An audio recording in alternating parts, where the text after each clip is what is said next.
opposite to it. So we need to first of all figure out which is the side opposite to angle A.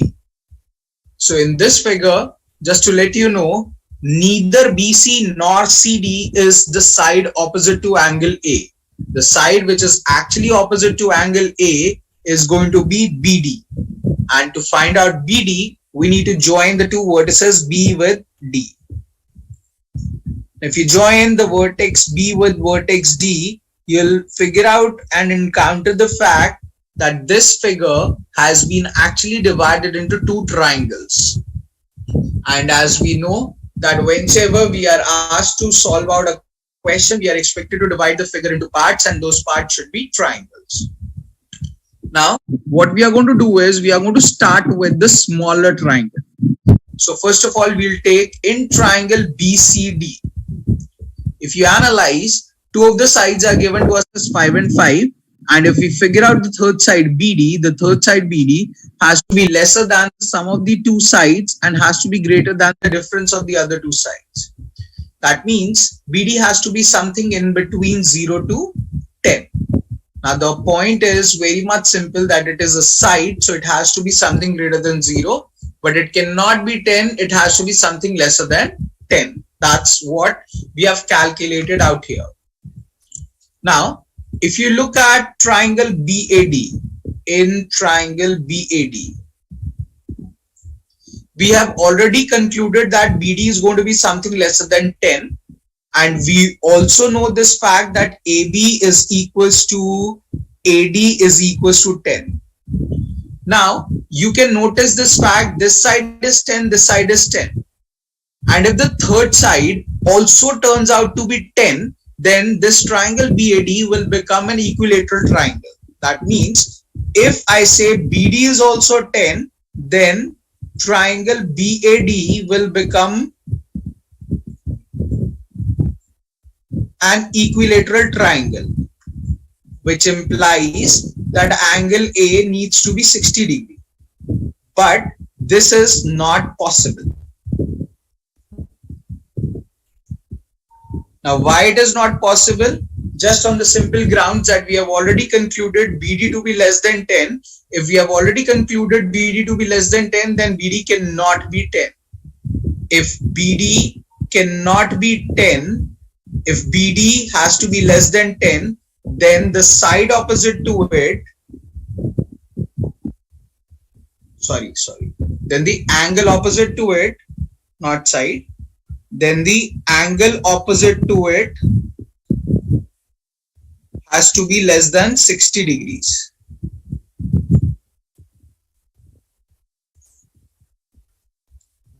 Again, I'm explaining. I'm saying if this is 10, this is 10, this is also 10, then this triangle BAD will become an equilateral triangle and the angle opposite to it will become 60 degrees, because it's the property of an equilateral triangle that all the internal angles are 60 degrees each. But the point out here is that this cannot be 10. We have already concluded this has to be less than 10. And if the side is decreasing, the angle opposite to it also needs to decrease. If it would have been 10, angle would have been 60 degrees. Now, if it is less than 10, so angle also has to be less than 60 degrees. So any option choice which is lesser than 60 degrees will become our correct answer to the question. And there is only one choice given to us as 45, which is lesser than 60, will become the correct answer to the question. And henceforth, option A will become the correct answer. So the point is, we were expected to find out angle A, so we figured out what is the side opposite to it, that was BD. So I joined B with D.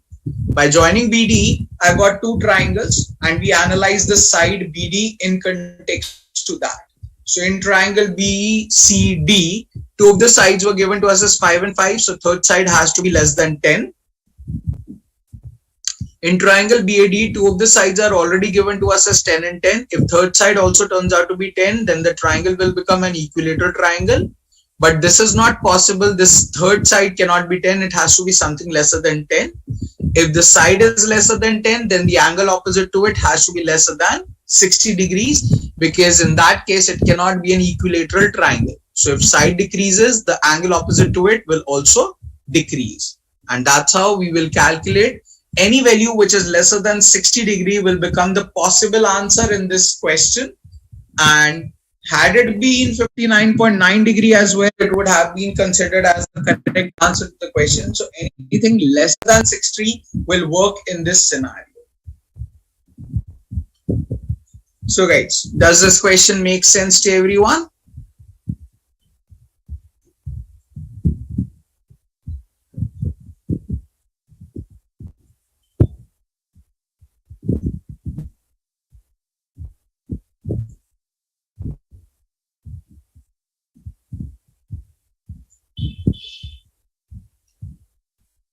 Awesome.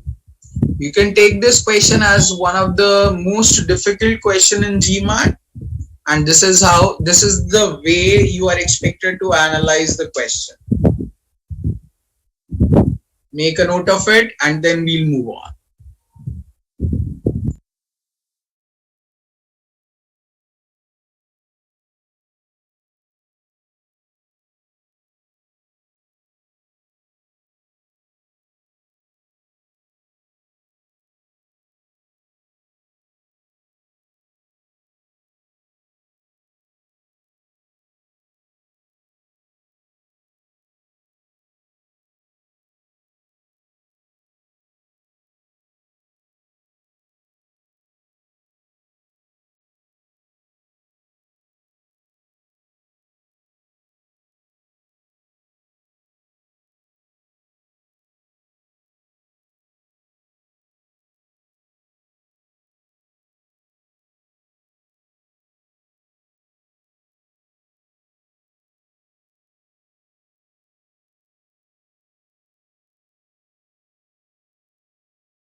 Okay guys, moving on now.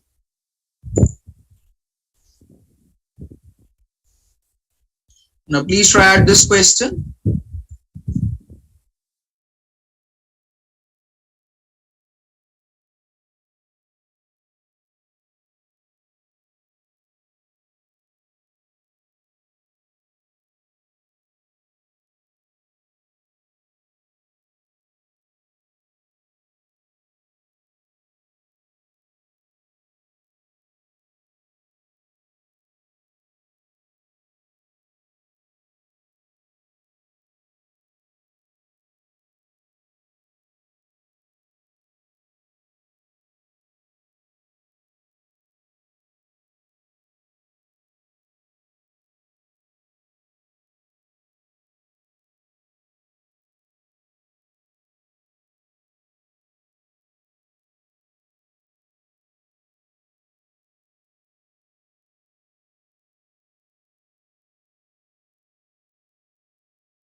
Okay, awesome guys. Yes, C is the correct answer.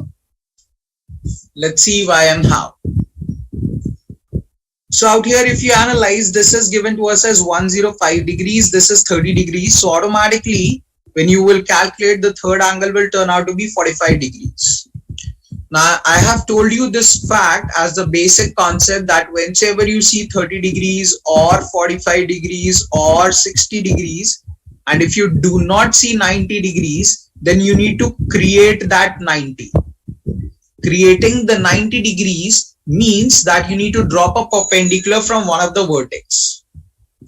Now this is 45, this is 30, so we are not going to change anything in that. So automatically, by default, it means we need to drop the perpendicular from A onto BC. And if we drop the perpendicular from A onto BC, it will be somewhat like this. And let us name as D.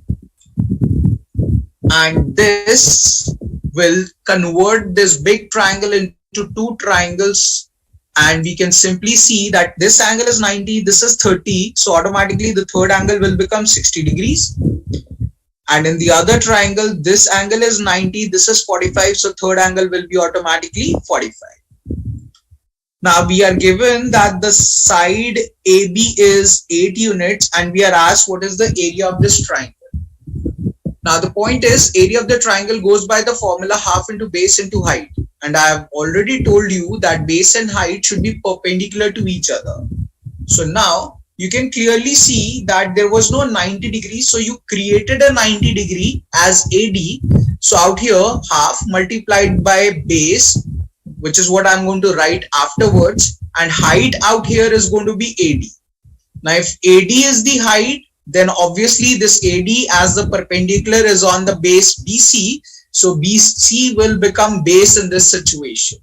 So now we are expected to calculate the length of BC, we are expected to calculate the length of AD, and henceforth we will get the area of the triangle. Now, in triangle ADB, if you look at the side opposite to 90 degrees given to us as 8. If the side opposite to 90 degree is 8, then the side opposite to 30 degree will be half of it, which implies this side will become 4. And if this side is 4, the side opposite to 60 degree will become 4 root 3. So we are using the ratio context wherein we are saying if the angles are in the ratio 30 to 60 to 90, the sides will be in the ratio 1 is to root 3 is to 2. And we are basically using this ratio to calculate the sides of the triangle. Similarly, the other triangle has the ratio 45 is to 45 is to 90. So if the angles are in the ratio 45 is to 45 is to 90, then the sides will be in the ratio 1 is to 1 is to root 2. So now you can clearly see if the side opposite to 45 is 4 units, then the side opposite to 45 will also be 4 units. Now we were expected to find out the length of BC, which is going to be equals to BD plus CD. So BD is 4 root 3 and CD is 4. So you can clearly see it is going to be 4 times root 3 plus 1. So this will be the length of BC, and AD is 4 units. So if I plug in the values, it is going to be half multiplied by the base, which is 4 into root 3 plus 1 multiplied by the height, which is 4. So if I cancel out this with this, it will become 2. This number is 4. 4 multiplied by 2 will become 8 multiplied by root 3 plus 1. And this will become the area of the triangle, which is option C as the correct answer to the question. So the objective and the bottom line is same, that is to create 90 degrees if we do not have. And the moment you see 30 degrees, 60 degrees or 45 degrees in the question, you are expected to create 90 degrees to apply the concept of special triangles. So guys, does this make sense to everyone?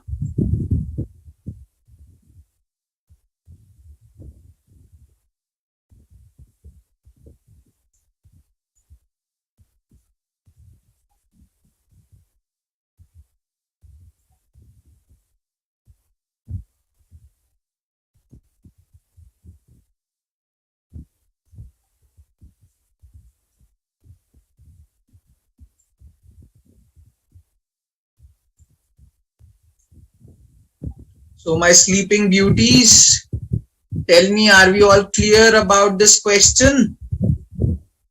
Thank you. Quickly note down the idea and then we'll move on.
Okay guys, moving on now.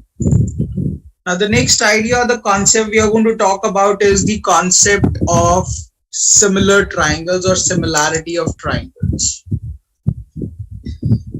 Now,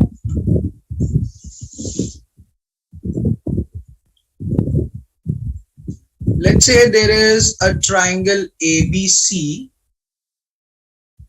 and there is another triangle as PQR, and we are expected to see whether they are similar to each other or not. So when can we say that the two triangles are similar to each other? Simply remember, if angle A is equal to angle P, angle B is equal to angle Q, as well as angle C is equals to angle R, then the two triangles are said to be similar to each other. That means if all the particular angles of a triangle are respectively equal to all the angles of another triangle, then the two triangles are said to be similar. If the triangles are similar, their sides are proportional. That means the ratio of AB over PQ is going to be equals to the ratio of BC over QR is going to be equals to the ratio of AC over PR. Now these two things goes hand in hand. That means if the sides are proportional, the triangles are going to be similar. If the triangles are similar, the sides will be proportional. And to prove the triangles to be similar, either two of the angles should be equal to each other or all the three angles should be equal. Now the point is, if two of the angles are equal, then it is by default and obvious the third angle will be automatically equal. So you don't need to prove it because the sum total is 180 degrees. If two of the angles are equal, third angle will be automatically equal. Secondly, we can also say this fact that by using the rule of side angle side as well, we can prove the triangles to be similar. That means if I say that this side is equals to this side is equals to this side, and the angle between them is also equal. Now it is very important that if these two sides are equal, the angle between them should be equal. Then only I can say the two triangles to be similar to each other. And if the triangles are similar, their sides are going to be proportional. It's very important and mandatory to analyze this fact that which angle is equal to what angle, that should be very clear. Likewise, if you look at this particular figure, in this figure you can see ABC as 70-30, so the third angle will become 80, and in this triangle DEF, this is 30, this is 70, and the third angle will become 80. Now in this scenario, if I am saying that there is the triangle ABC and it is getting similar to some other triangle, then what will be the name out here? Angle A is 70, so I need to look at which angle is 70 in this triangle. So it is F.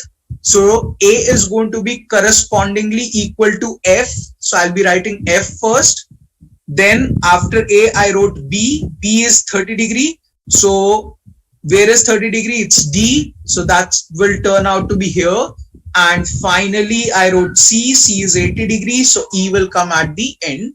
And triangle ABC now will be similar to triangle FDE. And that's relatively very important to understand that A is correspondingly equal to F, B is correspondingly equal to D, and C is correspondingly equal to E. And henceforth, we will proportionate the sides of the triangle. So it's very, very, very important to notice what is equal to what, and based on that, you need to prove the similarity. Now, the most important property which we are expected to use in the similar triangle. So I'm going to use this aspect which I have made on screen. So once you have proved that the triangles are similar, you can simply say that ratio of their areas, that means area of triangle ABC divided by area of triangle PQR is going to be equal to square of their proportionate sides. So that means it is going to be equals to AB over PQ whole square. It's going to be equals to BC over QR whole square. Is going to be equals to AC over PR whole square. The idea is this much simple, that this rule, that is ratio of their areas will be equals to square of their proportionate sides, will be applicable only after proving the triangles to be similar. So if the triangles are similar, their sides will be proportional. If sides are proportional, triangles will be similar. Once you have proved that the triangles are similar, then you can simply say ratio of their area will be equal to square of their proportionate sides. Are we all clear about the property of similar triangles?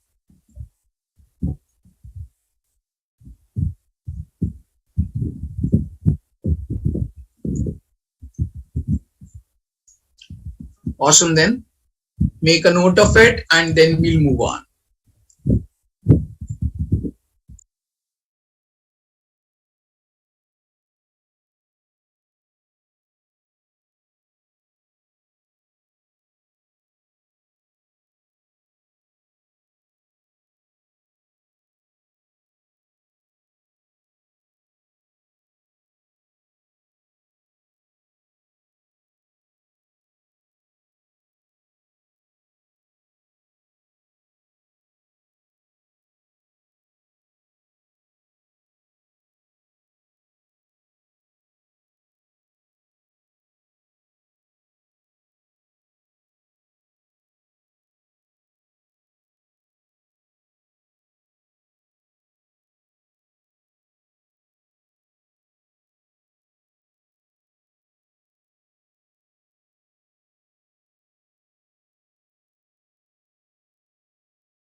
Okay guys, moving on.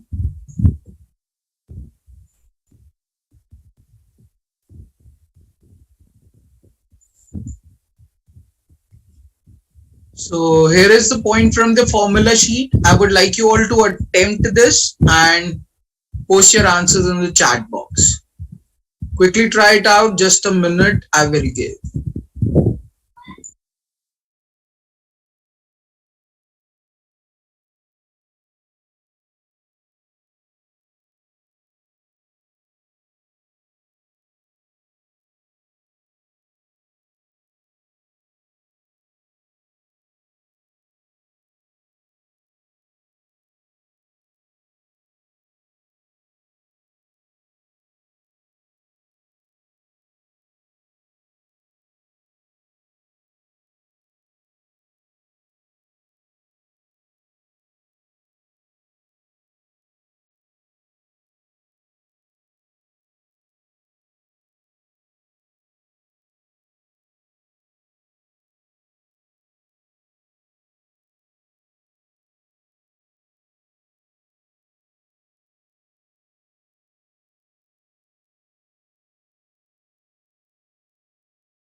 So guys, what is the answer here?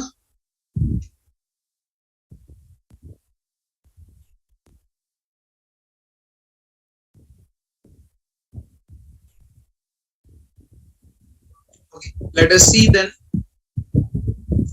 Now we are given in this question that AD is 1/3 of AB, which implies I can rewrite this expression as AD over AB is equal to 1 by 3. Similarly, we are given AE is 1/3 of AC, which implies I can rewrite this expression as AE over AC is equals to 1 by 3. Now this equation is equals to 1 by 3. This also is equals to 1 by 3. So if right hand sides are equal, their left hand side should also be equal. That means I can simply state this fact from these two statements that AD over AB is going to be equals to AE over AC.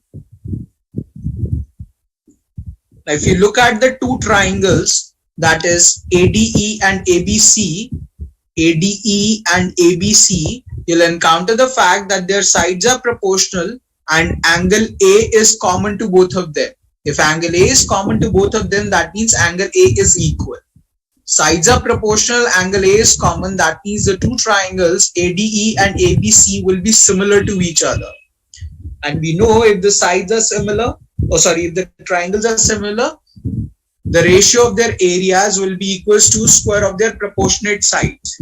That means area of triangle ADE divided by area of triangle ABC will be equals to square of their proportionate sides. So it is going to be equals to AD over AB whole square. Now we are also given with the fact AD over AB has the value 1 over 3. So I can replace that out here. So it will become 1 by 3 whole squared. That will become 1 over 9. Now how can we read this statement? We can simply say that area of triangle ADE will be 1 part when the complete area ABC is going to be 9 parts. So this is 1 part, the complete area is 9 parts. If this is 1 part, complete is 9 parts. So obviously the leftover quadrilateral which is below is going to be 8 parts. We are expected to find out the ratio of triangle ADE divided by quadrilateral. So triangle is going to be 1 part and quadrilateral is going to be 8 parts. So final answer will become 1 over 8. And this is how you are expected to calculate the ratio of these two things. Point and the objective is this in this question, that you are expected not to calculate the actual value, you are just expected to find out the ratio. So when you are expected to find out the ratio, use this conceptual aspect to solve out the concern. So guys, does that make sense to everyone?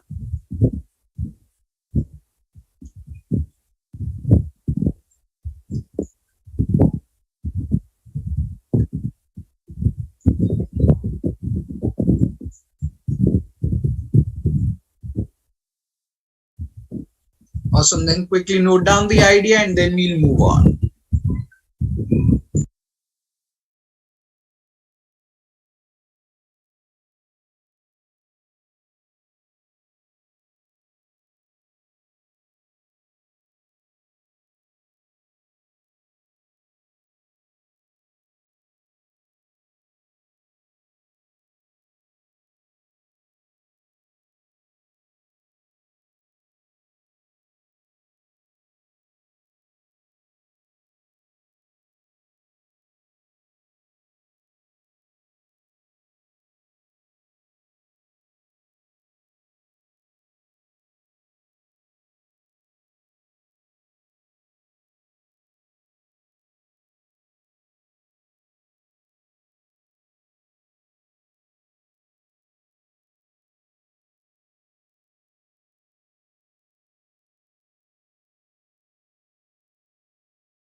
Okay guys, moving on now.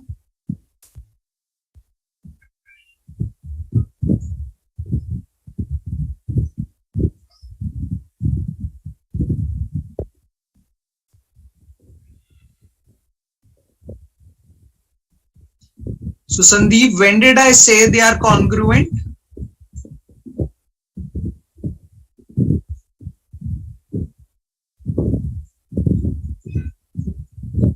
I never said they are congruent. I said they are similar.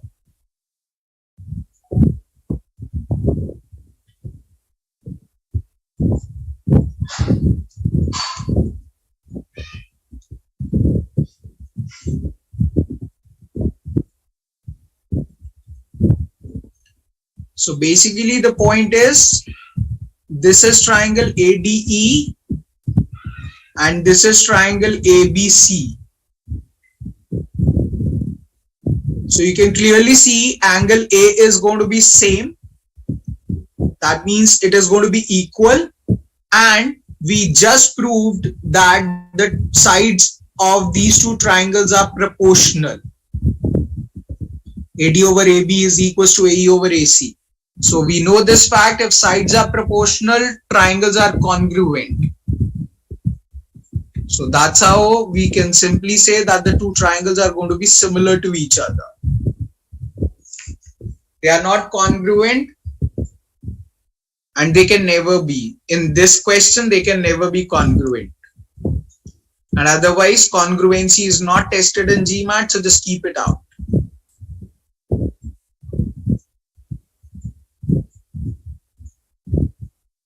Okay. Moving on to the next question, guys. Yes. So you are expected to solve out this question, but please make sure that you are not using Pythagoras theorem in this question to solve it out. You are expected to use the similarity of triangles to solve out this question. Again, I'll give you 2 minutes. Enjoy the question. Post your answers in the chat box.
Very nice, Jyoti. Very good. But ultimately, the point is this question can be done in just a maximum time span of 45 seconds and within 3 to 4 steps. So ultimately, the point is that if you are taking more than 45 seconds to solve this question, then obviously something is missing. That missing link has to be joined. Now, if you analyze this question, it says there is a triangle PQR with angle PA as 90 degrees, and then further a perpendicular has been drawn from P onto QR as PS. It says in the figure above, if QS is 6, PS is 8, we are expected to find out the length of SR. So we are expected to find out the length of SR. That will turn out to be 32/3 actually, which is 10.66666, or you can say 10.67. Now, how do we do these kind of questions? So whenever you see a particular right angle triangle with again 90 degree as the angles, then you need to go into the intention of the question. Now, first of all, you are going to pick up the greatest triangle in the figure, which is PQR, wherein this angle was given to us as 90 degrees. Now, if this angle is given to us as 90 degrees, then name angle Q as angle 1 and angle R as angle 2. This will relatively make it very easier to relate the idea altogether in the complete question. Now, because angle P is 90 degrees, so I can simply say angle 1 plus angle 2 has to be also equals to 90 degree, which implies angle 1 will be equals to 90 degree minus angle 2, and angle 2 will be equals to 90 degrees minus angle 1. And we are going to use this particular ideology in this question. So 1 holds a value as 90 minus 2, 2 holds a value as 90 minus 1. What we did, we picked up the greatest triangle, which was PQR, in which angle P was given to us as 90 degrees, and I named angle Q as a 1 and angle R as 2. Now, if you further notice, a perpendicular has been drawn from P onto QR, which is named as S. So we got two triangles now. One is PSQ and the other triangle is PSR. So in this figure, actually, you will notice that there are three triangles formed. One is this PQR, wherein this is 90, this is 1, this is 2. Another triangle is this way, which is named as PSQ, wherein this is 90 and we have named angle Q as 1. And there is third triangle PSR,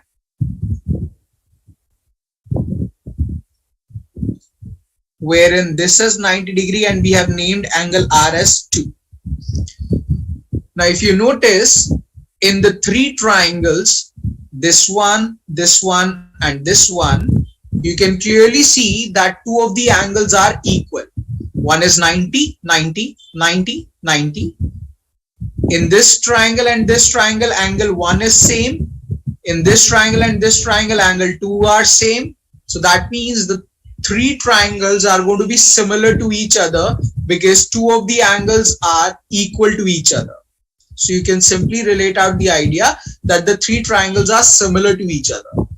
In the exam, you are not expected to prove it. I'm just telling you they are going to be similar. So you are not going to waste your time. So when you see such kind of figures wherein 90 with 90 further is given, then you just need to remember the triangles are going to be similar to each other.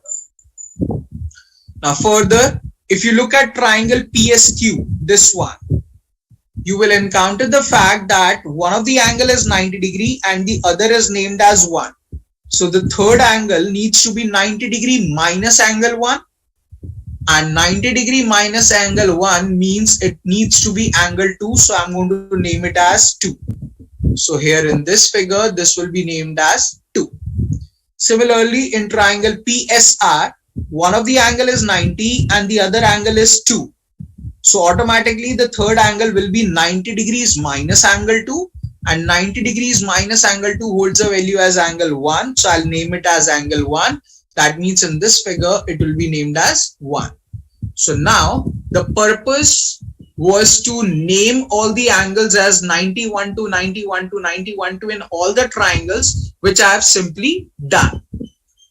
So purpose of making 91 to is this much, that you can easily relate out now which angle is similar to what.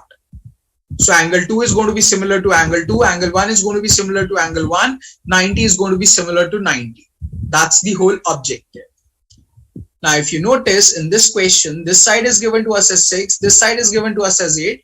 If you wish to find out, the third side is going to be 10 by using Pythagorean triplet. Now, you can see that in triangle PSQ, you are known with all the sides, and in triangle PSR, you are known with one of the side as 8 as PS, and you are expected to find out the length of SR. So you are expected to find out the length of SR. So write SR, put a divide sign, put a equals to sign. Now look at the figure and see SR is the side opposite to which angle? SR is the side opposite to angle 1. So move to the other triangle and see which is the side opposite to angle 1. So the side opposite to angle 1 is 8. So SR is going to be proportionate to 8. So SR will be divided by 8. Now in triangle PSR, see which is the side given to you. So the side PS, which is 8 units, is given to you. Write that, put a divide sign. Now see, this 8 is opposite to which angle? This 8 is opposite to angle 2. So move to the triangle PSQ and see which is the side opposite to angle 2. The side opposite to angle 2 is 6. Write that. And the question is done. You were expected to find out the length of SR. So SR will be simply 64 over 6, which is all about 32 over 3, which is going to be the correct answer to the question. And hardly it will take 1 and 2 steps to solve out and get the answer. And every calculation is all about doing everything in this particular figure. So I'll simply walk out everything once again. So I'm saying in these kind of questions, you are expected to pick up the greatest triangle first of all. Name given was PQR, wherein P was given to us as 90 degrees. So simply name the other two angles as 1 and 2. Then further a perpendicular was dropped from P onto QR as PS. So this is going to be looking like this. Now in triangle PSQ, one of the angle is 1, other is 2. So the third angle will be automatically 2. In triangle PSR, one of the angle is 90 and the other angle is 2. So the third angle will be 1. So my objective was to make 91 to 91 to 91 to in all the three triangles, which I have done. Now we were given this is 6, this is 8, and we are expected to find out SR. We need to pick those two triangles, one in which all the sides are known to us and the one in which the side is to be calculated. So we were expected to find out the length of SR. So write SR, put a divide sign, put a equals to sign. See, SR is the side opposite to which angle? It is opposite to angle 1. Move to this triangle and see which is the side opposite to angle 1. So the side opposite to angle 1 is 8. Write that. Again, in triangle PSR, one of the side will be given to you, that is PS, which is 8. So write that, put a divide sign. Now see, this 8 is opposite to which angle? It is opposite to angle 2. So see the side opposite to angle 2. So the side opposite to angle 2 is 6. Write that and just simply calculate the length of SR. That is going to be 64 by 6. That is 32 by 3. And henceforth you'll get the answer to the question. So basically the point is making out the triangle or using out the similarity of the triangle and then looking at which side is correspondingly equal to what will give you the correct answer to the question.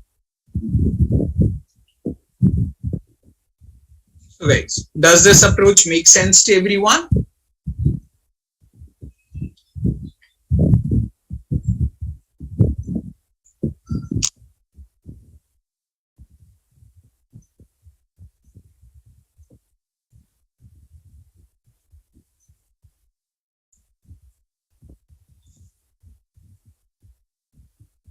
Great, then take a minute, digest the idea, note it down, and then we'll move on.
Okay, guys, moving on now.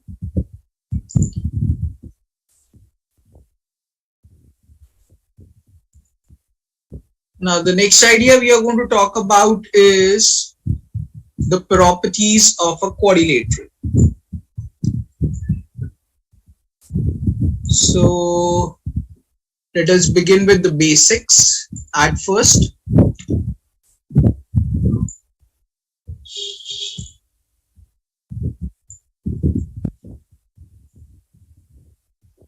You can see two images on screen. You are expected to tell me the one on the left hand side is what and the one on the right hand side is what.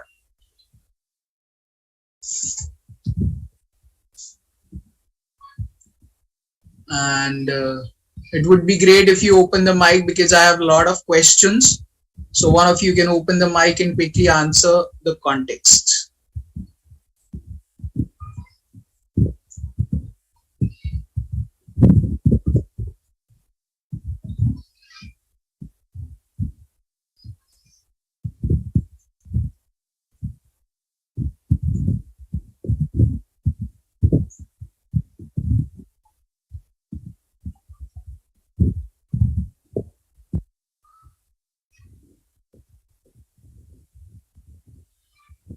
Yes, please.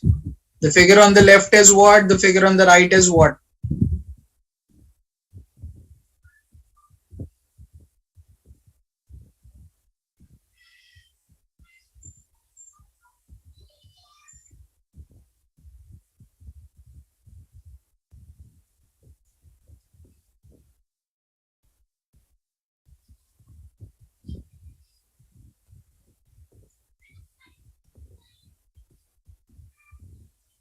I'm audible to you all, right?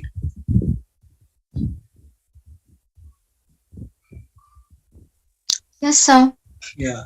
Okay. So tell me, the figure on the left is what? We can't say. But still, it should be named something, no? It should be a quadrilateral. Okay. And the one on the right? Same. Same, Quadrilateral. quadrilateral. Okay. Yes. If I say that all the four sides of the quadrilateral are equal, then it will become a, Square. which is the wrong answer. Think about it. Only all the four sides are equal. Rhombus. Rhombus. Correct. If I say all the four internal angles are equal to 90 degrees, then the figure will turn out to be Rectangle. rectangle. And now if I combine the two ideas, that means all four sides are equal and all four internal angles are 90 degrees, then it will form out a Square. square. Now these are the things which are relatively very important to notice in the figure and important to notice in the question. So the idea and the objective is to make you understand here that knowing the properties is very important in GMAT. So figures are not drawn to scale, so you cannot assume them to be so whatever they are looking like. You need to go beyond that. So understanding the nature and knowing the properties of the quadrilateral is going to be very important aspect. Now, I told you before as well, there are two tables given in your book in the theory part, which you are expected to remember as it is. So this is the very first table I was talking about. Herein, you are given with different types of the quadrilateral and you are given with its properties and you are also given with the formulas associated with it. So you are expected to remember it as it is and get into the depths of it as it is written. Yes, obviously I'm going to explain the basic ideologies, but still again, you are expected to remember it your way. So with regards to quadrilateral, we are going to start with the parallelogram. So parallelogram can be tilted this way, the parallelogram can be tilted this way. And if it turns out to be 90 degrees, it will be somewhat this way. So these are going to be three parallelograms. Then this is going to be a rhombus.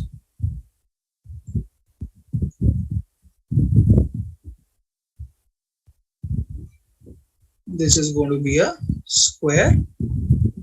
And finally a trapezium or a trapezoid.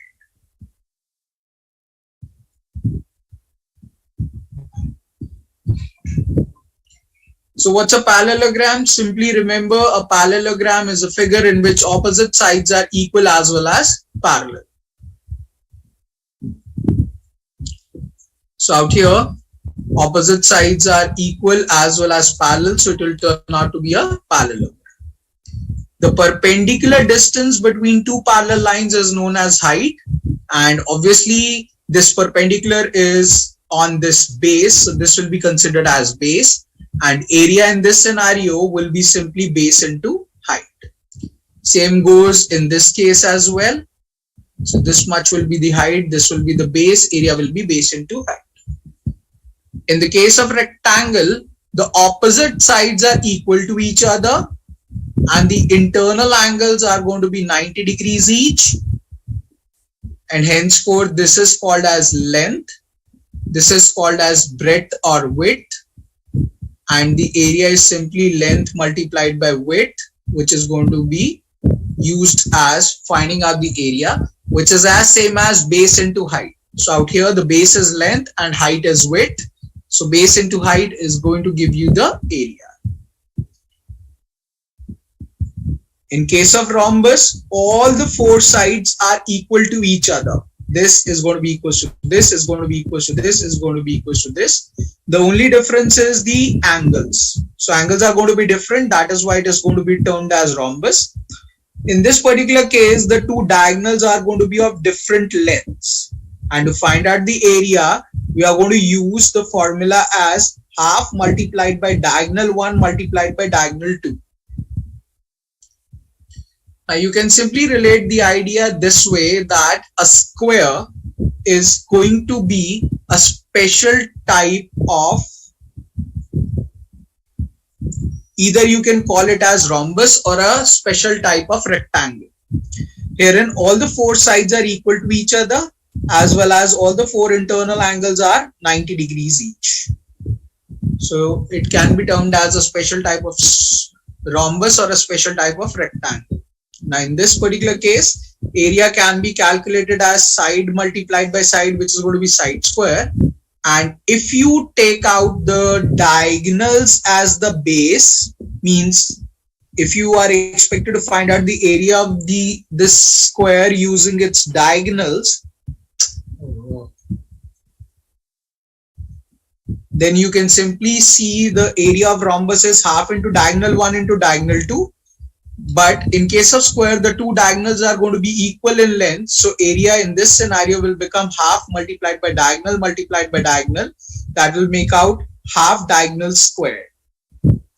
So you can use either half diagonal square to find out the area of the square, or you can use side square as the area. Talking about the properties of diagonals. So in case of rectangle, the two diagonals are going to be equal in length. That's the only thing which we need to know about rectangle. In case of rhombus, the two diagonals are going to be different in length, but they do bisect at 90 degrees. So this portion is going to be equal to this portion, and this portion is going to be equal to this portion. And the angle between the two diagonals is going to be 90 degrees. In case of square, the two diagonals are going to be equal in length and they bisect each other at 90 degrees. That means this portion is going to be equal to this portion is going to be equal to this portion, and the angle between will be 90 degrees.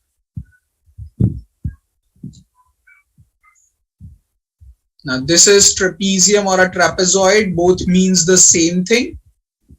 So basically in US it is called as trapezoid, in British it is called as trapezium. That's the only difference.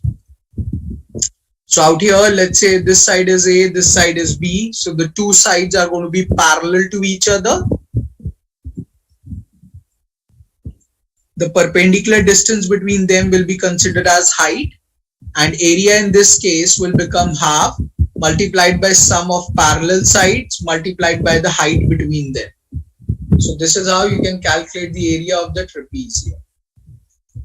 And if by chance you are given that it is an isosceles trapezoid means the two non-parallel sides are going to be equal to each other. If it is given it's an isosceles trapezoid, then the two non-parallel sides will be equal to each other. So these are going to be certain basics which you are expected to know about quadrilaterals. Am I clear about it?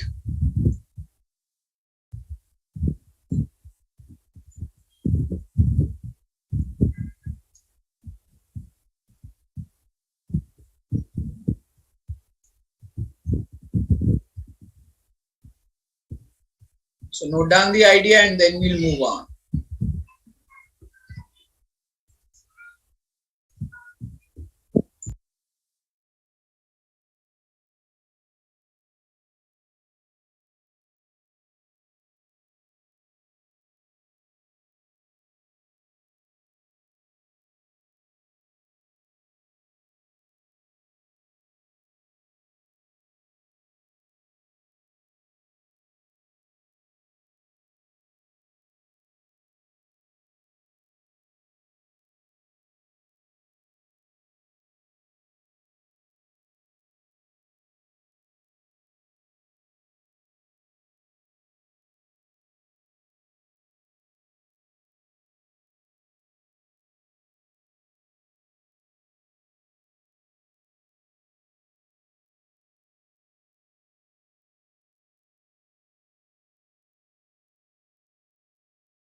Okay guys, moving on.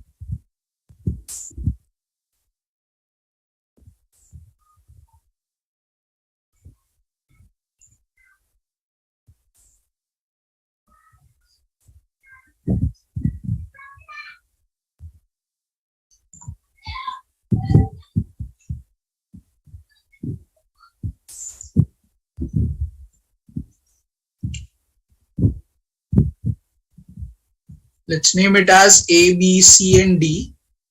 Let's say this side is 6, this side is 8. What can be the value of AC in this figure?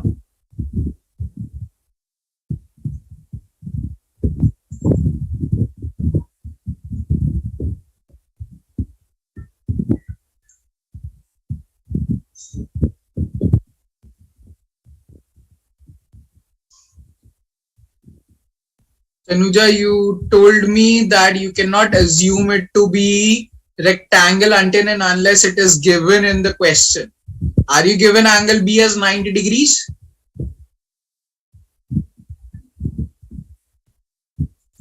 Now that is how the trap in the question will be given in the exam as well. Yeah. So that is how the trap will be given in the exam as well. This is 6, this is 8. It will automatically justify that this is 10. But the point is this is not until and unless angle B turns out to be 90 degrees. So the point in the objective is that out here right now AC can be anything in between 2 to 14. It might be 10, might not be 10, might be greater than 10, might be lesser than 10. So please do not fall into the trap.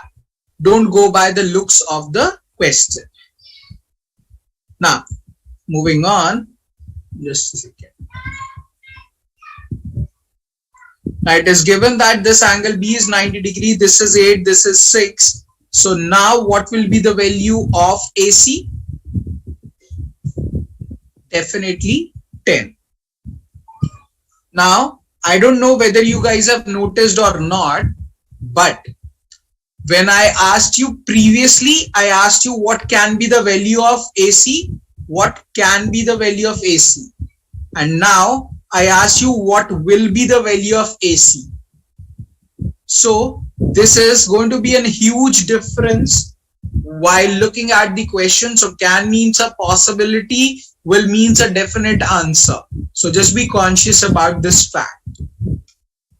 Now, you can simply relate out the idea. If this angle is 90 degrees, then this side is going to be 10. As I have mentioned, the parallelogram can tilt on the left hand side, wherein still this side is 6, this side is 8. Name is ABCD. The parallelogram can tilt on the right hand side as well.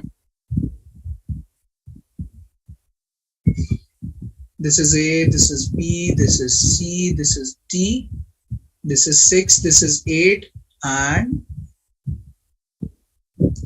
now what do you think can be the possible value of AC out here, and what do you think can be the possible value of AC out here in these two figures?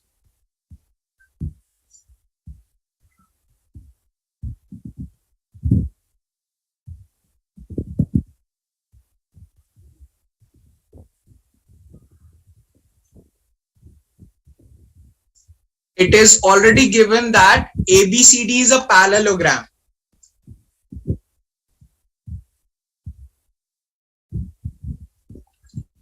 It is already given in this figure. ABCD is a parallelogram. What is the possibility of AC in the left hand side? Possibility of AC in the right hand side?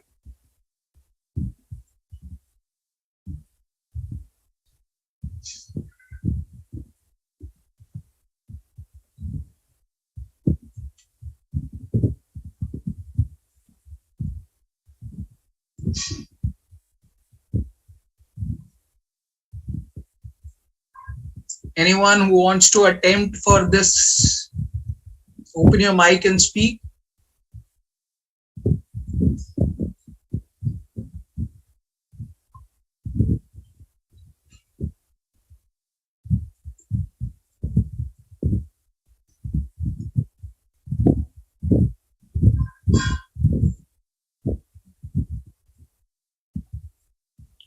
Never mind. Now, because we are given ABCD is a parallelogram and I can clearly see that it is tilted towards left hand side. So it is making out an obtuse angle triangle. So definitely the value of AC has to be greater than 10. And here it is tilting towards right hand side. So it is making out an acute angle triangle. So AC here has to be lesser than 10. The point is to notice again the same thing, which is basically angle as 90 degree. So when the angle was 90 degree, the value was 10. If the angle increases, the value opposite to it will also increase. And if the angle decreases, the side opposite to it, the value of that will decrease. So it will be the simple notice which you need to do in such figures. So if the angle increases, the side opposite to it also increases. If the angle decreases, the side opposite to it also decreases. Am I clear about the things here?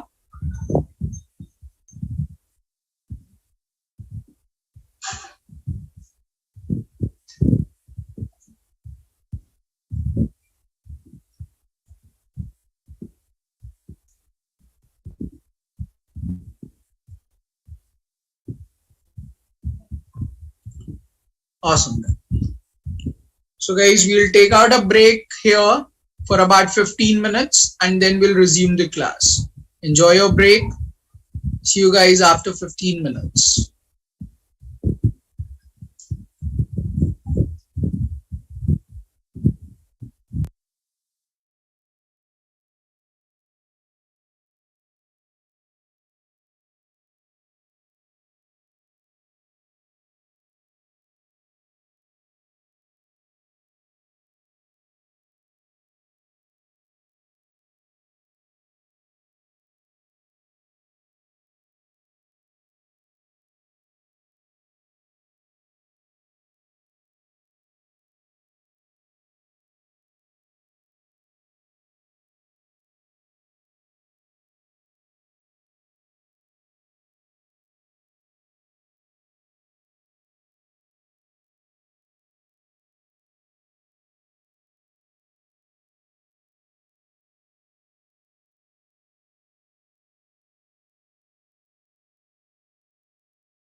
Okay, guys, is everyone back from the break?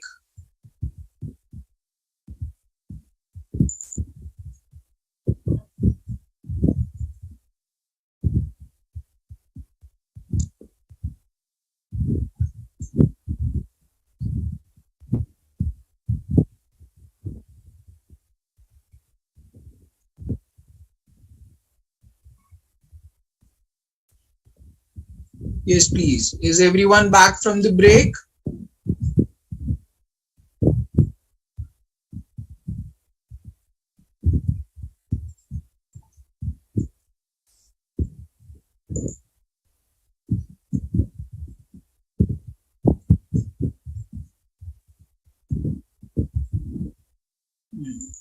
Okay.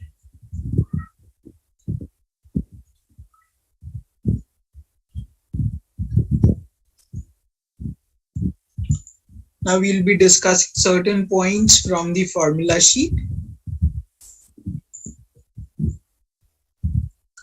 So this is about the properties of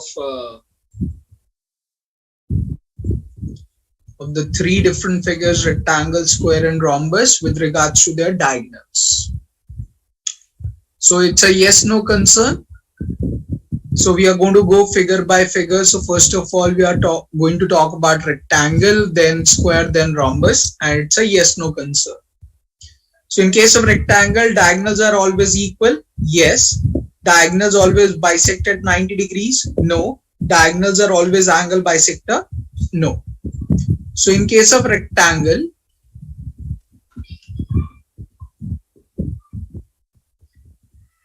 if you analyze the two diagonals,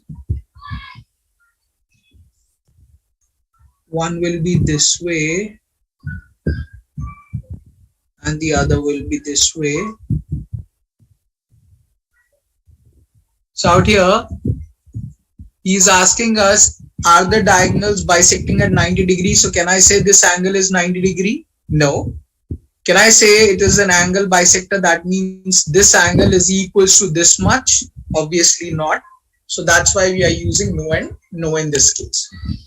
In case of square, everything forms out symmetry. So diagonals are always equal to each other. They always bisect at 90 degree and they are always angle bisector. And in case of rhombus, diagonals are not equal to each other, but they do bisect at 90 degrees and they are angle bisector. So in case of rhombus,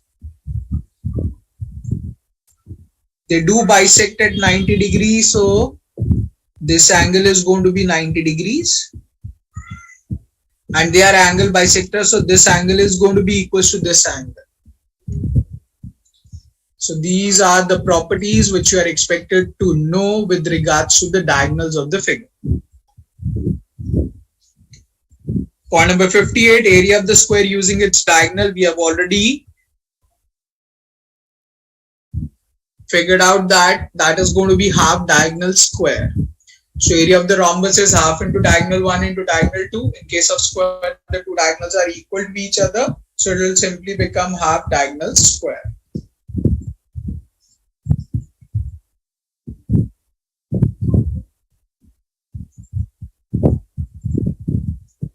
So quickly note down the idea and then we'll move on.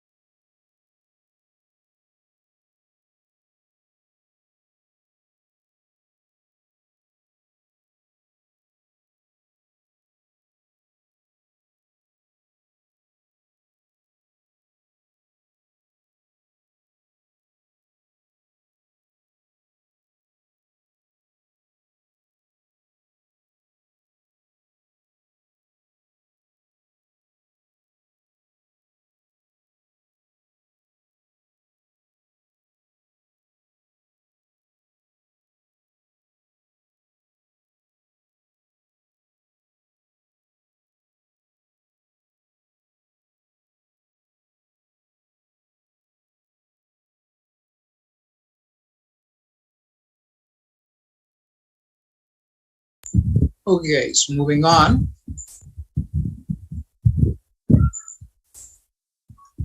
Now, Try out this particular point and post your answers in the chat box.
So guys, what is the answer?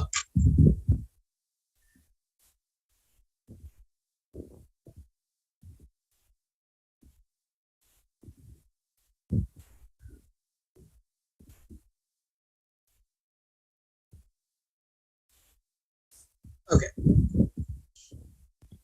The question says perimeter of the rhombus is 40. Perimeter means sum of all the sides. So if sum of all the four sides is 40, and in case of rhombus all the four sides are equal to each other, so each side will turn out to be 10. So 10, 10, 10 and 10. It also says one of the diagonal is 16. So this complete diagonal is going to be 16. Now, we know this fact that the diagonals bisect each other. If the complete is 16, this angle is 90. So this will be 8, this will be 8.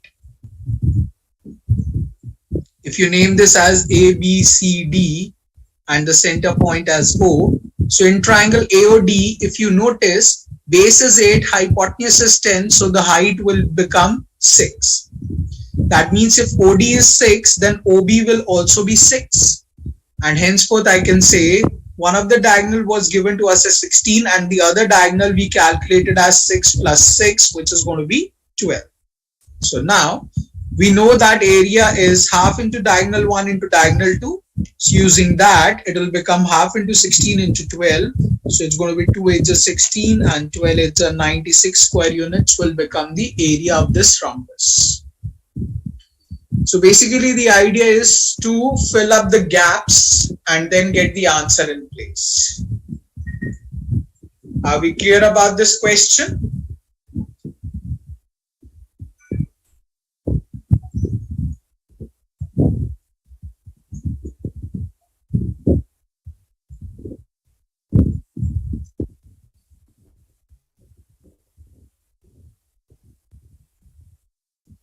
Guys, are we clear about this question?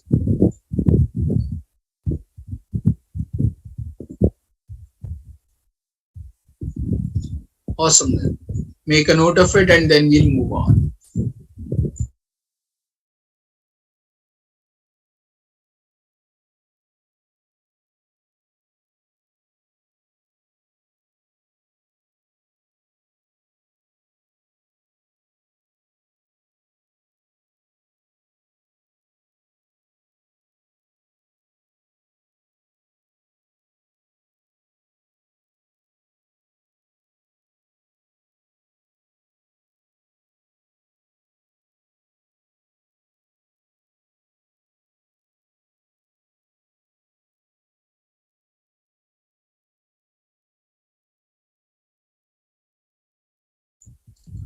Okay guys, moving on.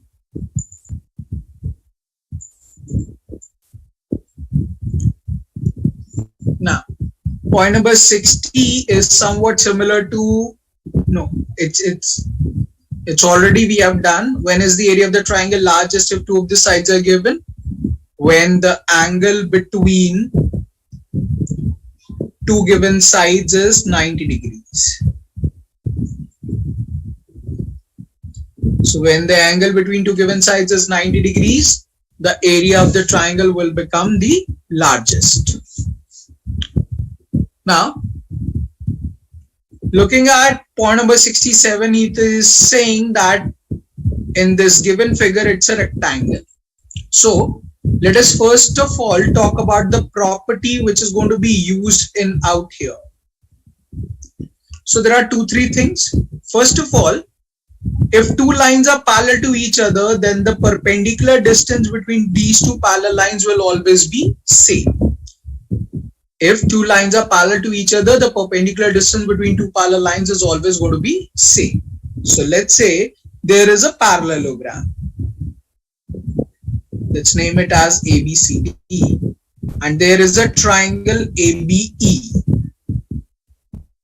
Now you can clearly see this fact that the triangle and the parallelogram stand on the same base AB.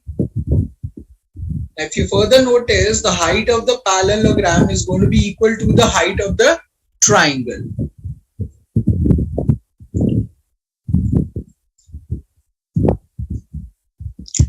So if you say what is going to be area of triangle, so it's going to be half into base into height. And if you say what is the area of parallelogram, it will be simply base into height. Now in these two cases, you can clearly see base and height is going to be exactly same. And in case of triangle, we have half here. And in case of parallelogram, it's the full thing. So we can simply relate out the idea that area of triangle is going to be equals to half of area of the parallelogram. So the property is this much, that if the triangle and the parallelogram stands on the same base between the same parallel lines, then in that case, area of the triangle will be half the area of the parallelogram. And the same property is going to be used in point number 67 out here. It specifies that the figure is a rectangle. So if the figure is rectangle, that means automatically by default it's a parallelogram. And if it is a parallelogram, then the area of the triangle, which is denoted by the second figure, should be equals to half the area of rectangle. And we can further notice this fact that this complete rectangle is made up of triangle 1, triangle 2 and triangle 3. If triangle 2 is one half of the rectangle, then 1 plus 3 will be the other half of the rectangle. And what we can simply relate is that the area of second figure will be equals to the area of sum of first and the third figure. What will be the relation between first and third figure? We have no clue about it. 1 is greater or 3 is greater, we don't know that. But what we definitely know is that area of the second will be half of the complete. And if second is the half, then obviously the leftovers 1 and 3 will constitute the other half of the figure. So the relation between 2, 1 and 3 will be simply area of second figure will be equals to sum of the areas of first and third. Am I clear about this idea?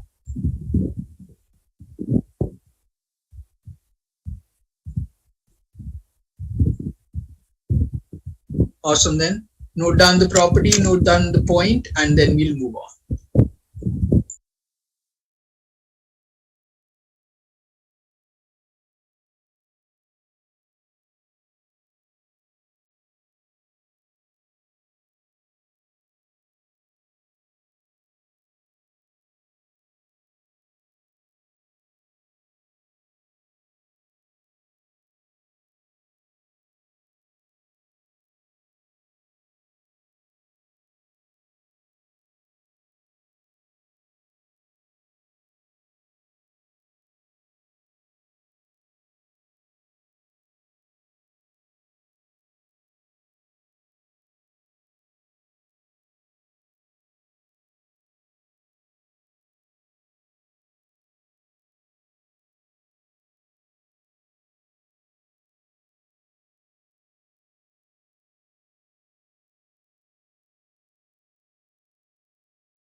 Okay guys, moving on.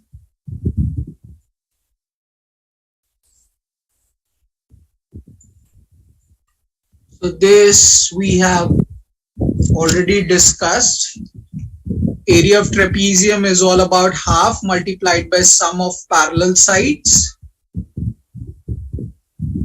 multiplied by the height of the figure, which is basically the perpendicular distance between two parallel lines. In point number 70, it says, in which all geometrical figures, if only one dimension is known, we can calculate all other dimensions. So simply remember, in case of regular polygons and in case of special triangles, if one dimension is known, we can calculate the rest of the dimensions.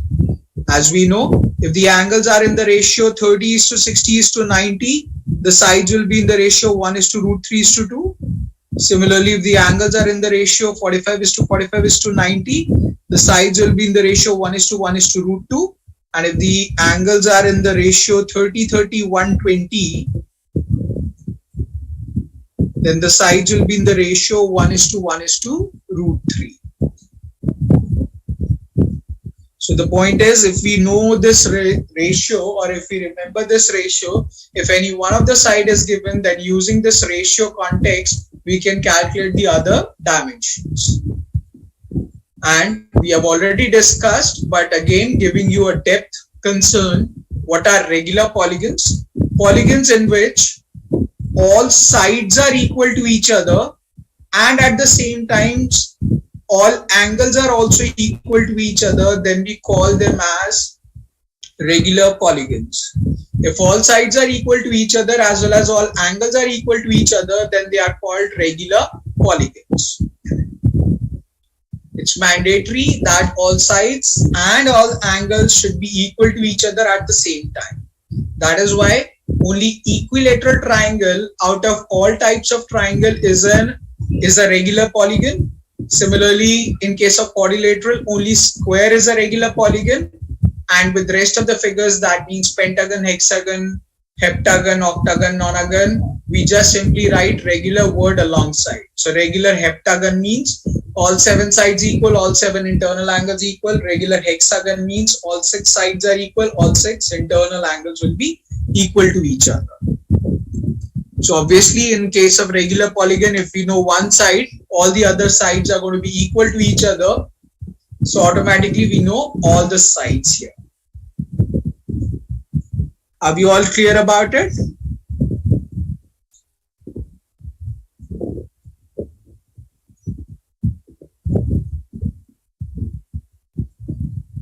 "15 seconds to note down the idea and then we'll move on.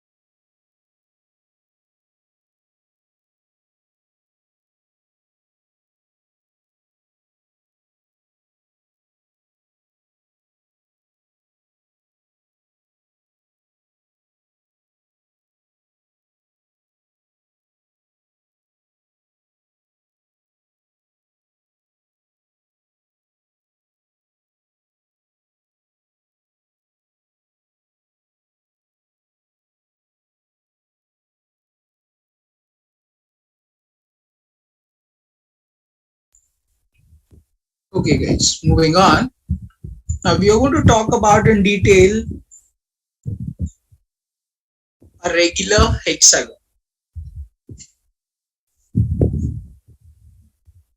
Now what's a regular hexagon? A regular hexagon is the one in which all 6 sides are equal to each other and all 6 internal angles are going to be equal to each other.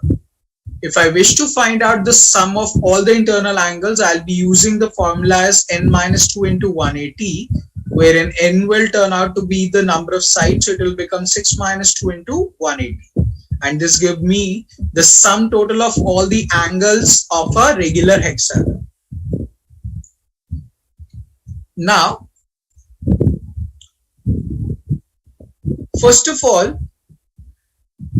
we need to remember this fact that if a figure is given to us, we are expected to divide the figure into parts and that to make out triangles. So out here,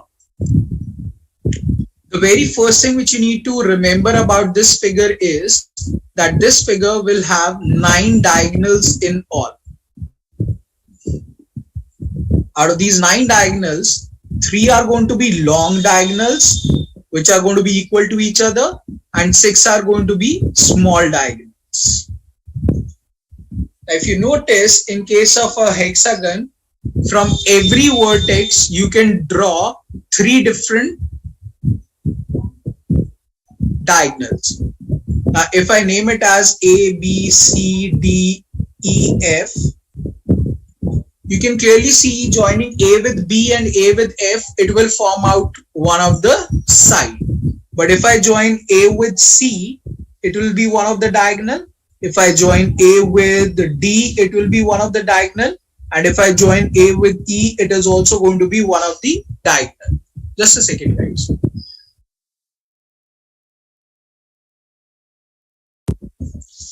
So joining A with C, A with D, and A with E will form out 3 different diagonals, wherein AC and AE will be the small diagonal and AD will be the long diagonal. And from every vertex, we can this way draw out 3 different diagonals. So that will give a total of 3 long diagonals and 6 small diagonals.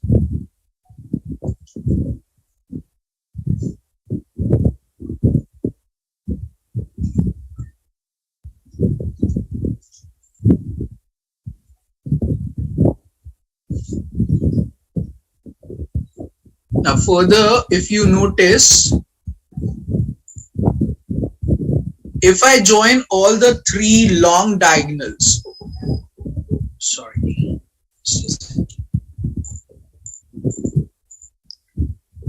now if I join all the 3 long diagonals, that means if I join the vertex A with the D, I join the vertex E with B, and I join the vertex F with C, this complete figure of a regular hexagon will be divided into 6 equilateral triangles. So 1, 2, 3, 4, 5, and 6. So that is what is written as point number 71 from the formula sheet, which is talking about a regular hexagon is made up of 6 equilateral triangles. Now, if you are expected to find out area of regular hexagon, then in that case, you can simply relate out this way that this hexagon is made up of 6 equilateral triangles. Area of one equilateral triangle is √3/4 side square. And we have 6 such triangles with us. So I can simply multiply it with 6 and I'll get the complete area of this regular hexagon. So rather than remembering the complete formula for finding out the area of the hexagon, we can simply say that this is made up of 6 equilateral triangles. Area of one equilateral triangle is √3/4 side square. And if I multiply area of one triangle with 6, I'll get the area of 6 triangles together. And 6 triangles together constitute hexagon. So therefore, a regular hexagon is made up of 6 equilateral triangles. So we can easily calculate the area like this. Similarly, if I wish to find out the altitude or the height of the figure, so we know the perpendicular distance between 2 parallel lines is going to be the height of the figure. So let's name it as MN. And this middle point as O. So if we are expected to find out the altitude in this figure is going to be MN. And you can clearly see MN is made up of OM plus ON. Now, if you look at triangle AOB, it's an equilateral triangle and OM is the height of the equilateral triangle. Similarly, EOD is also another equilateral triangle, and ON is the height of that equilateral triangle. And the triangle AOB is same as triangle EOD. So the heights of the triangle is also going to be same. So out here I can say OM is going to be equals to ON. So now I can say MN is going to be equals to OM plus OM, which means MN is going to be equals to twice of OM, wherein OM is the height of the triangle, and we know that altitude of an equilateral triangle is root 3 by 2 multiplied by side. So Mn will be equals to 2 multiplied by root 3 by 2 into side, wherein 2 and 2 gets cancelled out, and we get root 3 multiplied by side as the height of the regular hexagon. Similarly, if we wish to find out length of long diagonal, so the one of the long diagonal is FC, and FC is made up of OF plus OC. Further, if you notice, OF is the side of an equilateral triangle, OC is also the side of an equilateral triangle, and OF is equals to OC because the two triangles are going to be equal to each other. So FC will simply become OF plus OF, and henceforth I can say FC is going to be twice of OF. And OF is the side of an equilateral triangle, so I can say FC is going to be 2 multiplied by side. And using this, we can calculate the length of the long diagonal. So the objective is to know in depth about equilateral triangle and using the concepts in the regular hexagon. So area of the regular hexagon will be 6 multiplied by root 3 by 4 side square. Altitude will be root 3 multiplied by side, and length of the long diagonal will be 2 multiplied by side. If you can remember this as it is, remember it, or if you just want to derive it using the concept of equilateral triangle, I am okay with both of that. Now note down the idea and further solve out this question and get the 3 answers and post your answers in the chat box. In fact, just simply write done after doing it. Don't write square root and this and that. Simply write done after doing these 3 questions. Quickly note down, do the question and write done in the chat box.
Okay.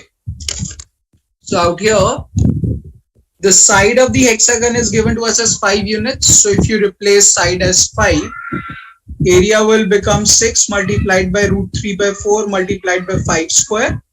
And upon solving that, it will become 75 root 3 by 2. So that will become the answer for the first part. The second part is height of the hexagon. That will become 5 root 3.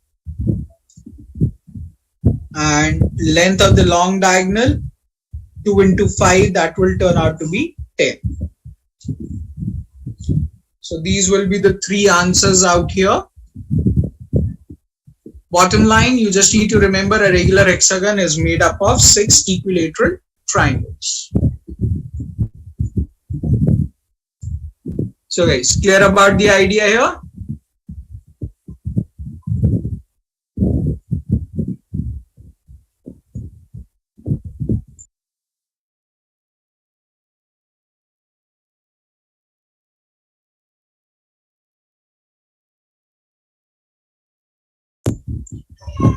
Awesome then. 30 seconds to digest, note down, and then we'll move on.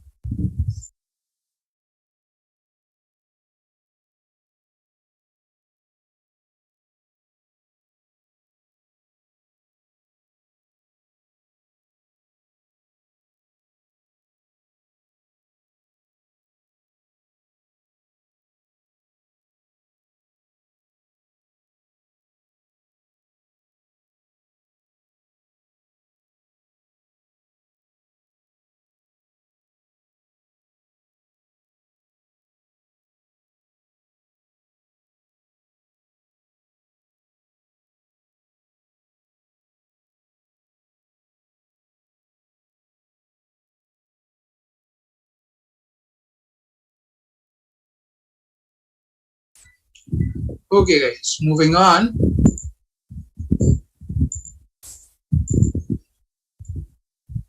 Now we are going to talk about circles. So quadrilaterals are over.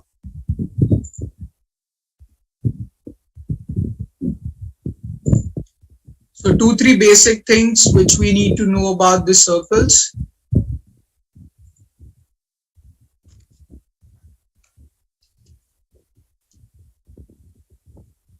So first of all, this is going to be just considered as point inside the circle. Even if it is named as O, it will be just a point inside the circle. If it is mentioned O is the center of the circle, then only I'm going to take it as the center. Now, if it is mentioned that O is the center of the circle, then I can say that OA is going to be the radius of the circle. Any line segment joining the center with any point on the circumference of the circle is termed as radius. Similarly, OB is going to be the radius of the circle. This AB, which is the part of the complete circumference, will be called as arc, and that too it will be called as minor arc. And this ACB is going to be called as major arc.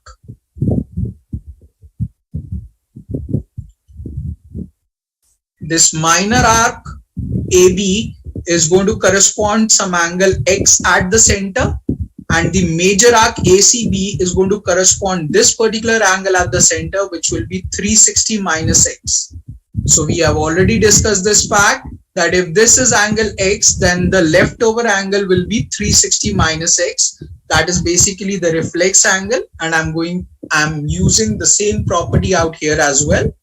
For angle AOB being X, reflex angle AOB will be 360 minus X. For arc, very important is the central angle corresponded by it. This particular pie-shaped figure is basically known as sector. And these are the basic points which you are expected to know. Area of the circle goes by the formula pi r square. Circumference of the circle goes by the formula 2 pi r. So circumference of the circle is 2 pi r. Area of the circle is pi r square. 30 seconds to note down the idea, and then we see the application of these basics.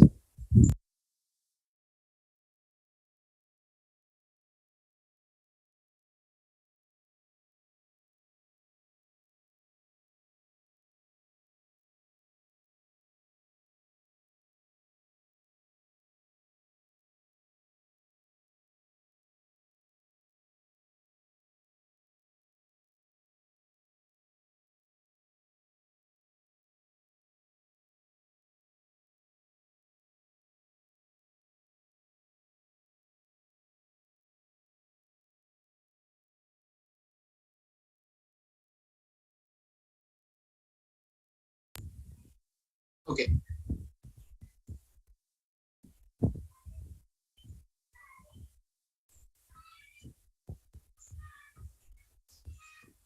So as discussed, let's say O is the center of the circle, then OA will become the radius of the circle. So as OB will become the radius of the circle. Let's say it corresponds theta as the angle at the center. Now, if this is the circle, the central angle will be 360 degrees because angle around a point is 360 degree. And at this 360 degree as the angle of the circle, the central angle, the complete circumference of the circle is 2 pi r.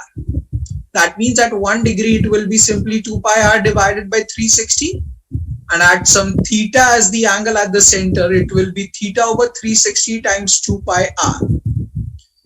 And this can be used as the formula for finding out length of the arc. If we are expected to find out the length of the arc, we are going to use the formula theta over 360 times 2 pi r. That means the central angle and the radius is the most important key for finding out the length of the arc. And length of the arc is nothing but the part of the complete circumference. Similarly, if the complete angle is 360 degree, the complete area of the circle is pi r square. At 1 degree, it will be pi r square divided by 360. And at some theta as the angle at the center, it will be theta over 360 times pi r square. So that will be considered as area of sector.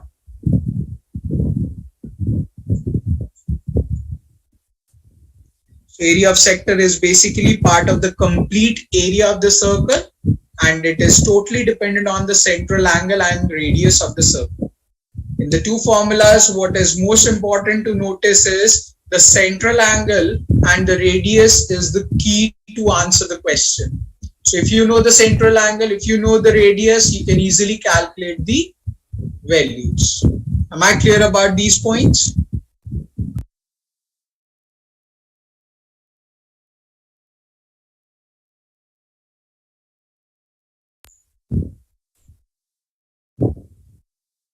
Awesome then. Quickly note down the idea and then we'll list down certain points from the formula sheet.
Okay guys, moving on now.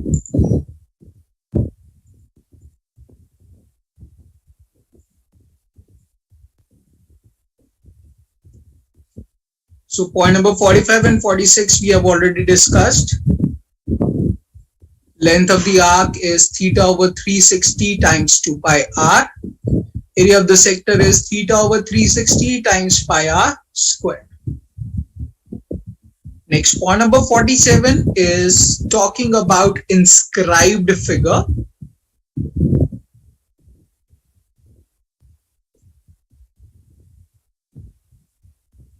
And this is specifically talking about cyclic quadrilateral.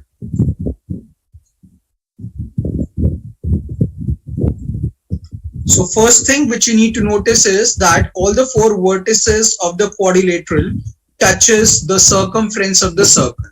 If all the four vertices touches the circumference of the circle, I can simply say that the quadrilateral is inscribed in the circle. And if this is the situation, then we can call this quadrilateral as cyclic quadrilateral. And the property of a cyclic quadrilateral is that the opposite angles will have some 180 degrees. So not only 2 plus 4 is going to be equals to 180, but also angle 1 plus angle 3 is going to be equals to 180 degrees. Please be conscious about this fact. If the figure by chance turns out to be this way, then in that case OABC is not a cyclic quadrilateral, because the fourth vertex O is not on the circumference, it is at the center. So just be conscious about this fact that these two figures are going to be different.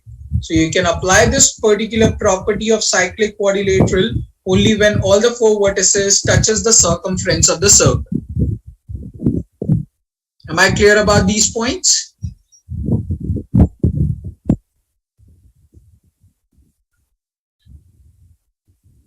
Awesome. 15 seconds to note down, and then we'll move on to the next idea.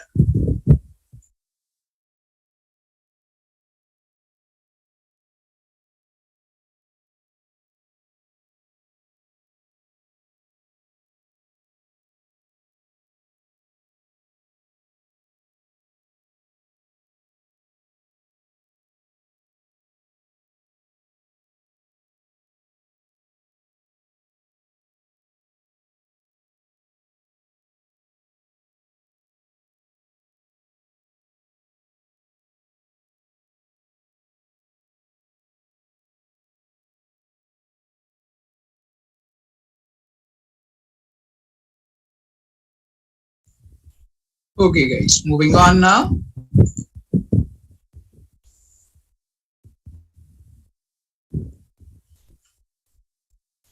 Now the next idea we are going to talk about is point number 48. So it says angle O is 132 degree, find the value of angle A, wherein we are given O is the center of the circle and A is the point on the circle. So now if you notice, if I name this as B, this as C, you can notice the fact that arc BC is making the central angle BOC, and the same arc BC is making the angle BAC at the circumference. So what you can simply relate is that the central angle, which is O, is going to be twice the angle BAC. So if angle O is 132 degrees, angle A will be simply 66 degrees. The property goes this way, that is angle subtended by the arc at the center. Subtended by the arc means made by the arc at the center. So this arc BC is making angle BOC at the center is going to be twice the angle subtended by the same arc at any other point on the circumference of the circle. The angle subtended by the arc at the center is twice the angle subtended by the same arc at any other point on the circumference of the circle. So not only this way, even if this figure would have been this way or the figure would have been this way, in all the cases, this angle would have been half the central angle. So there are 2-3 things associated. Let us discuss that in detail.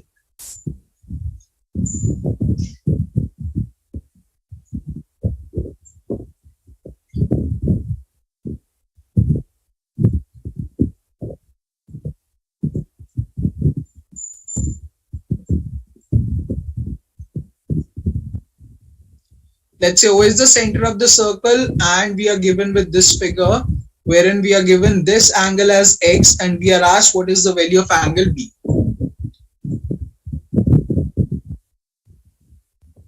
Similarly out here, this is the center given, this and this.